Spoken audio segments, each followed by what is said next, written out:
আসসালামু আলাইকুম রহমতুল্লাহি ওবারাকাতু। প্রিয় দিনী ভাই এবং বোনেরা, আশা করি আল্লাহ তাআলার রহমতে আপনারা সকলে ভালো আছেন। সহিহ বুখারী থেকে 10টি হাদিস 18তম পর্বে আপনাদেরকে স্বাগতম।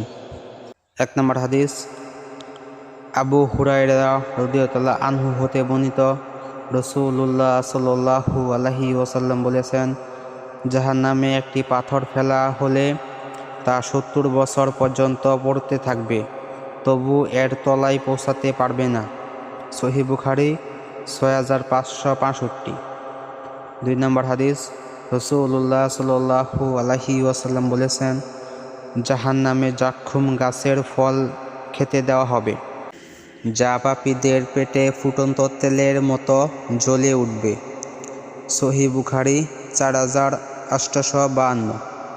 3 নম্বর হাদিস, রাসূলুল্লাহ সাল্লাল্লাহু আলাইহি ওয়াসাল্লাম বলেছেন, জাহান্নামে পাপীদের চামড়া বারবার পুড়ে গেলে তা নতুন চামড়া দিয়ে প্রতিস্থাপন করা হবে, যেন তারা শাস্তি ভোগ করতে পারে।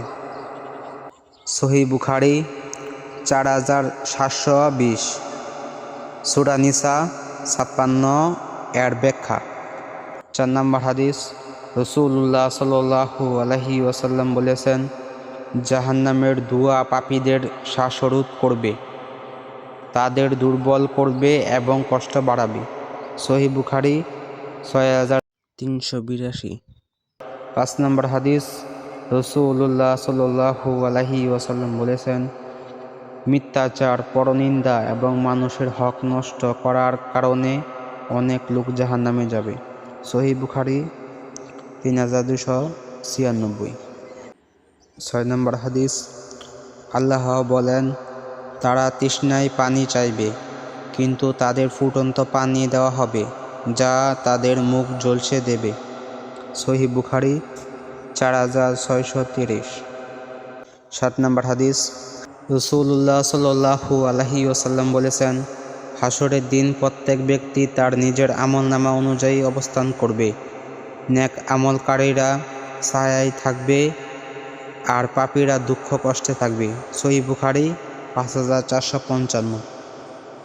8 নম্বর হাদিস, রাসূলুল্লাহ সাল্লাল্লাহু আলাইহি ওয়াসাল্লাম বলেছেন, হাসরের দিন আমলের পাল্লা স্থাপন করা হবে। কারো আমল যদি একটি সরিষা দানার পরিমাণও হয়, তা হিসাব করা হবে। সহিহ বুখারী 6559। 9 নম্বর হাদিস, রাসূলুল্লাহ সাল্লাল্লাহু আলাইহি ওয়াসাল্লাম বলেছেন, যে ব্যক্তি সৎ আমল করেছে তার জন্য হাসরের বিচার সহজ করে দেওয়া হবে। সহিহ বুখারী 6551। 10 নম্বর হাদিস, আনাস ইবনে মালিক রাদিয়াল্লাহু আনহু বর্ণনা করেন, হাসরের দিন মানুষ নবীদের কাছে দৌড়াদৌড়ি করবে শাফাআত চাওয়ার জন্য, কিন্তু প্রতিটি নবী বলবেন, আমার জন্য এটি উপযুক্ত নয়। সহিহ বুখারী 6558। ভিডিওটি ভালো লেগে থাকলে চ্যানেলটিকে সাবস্ক্রাইব করে পাশে থাকবেন। জাযাকাল্লাহু খায়র।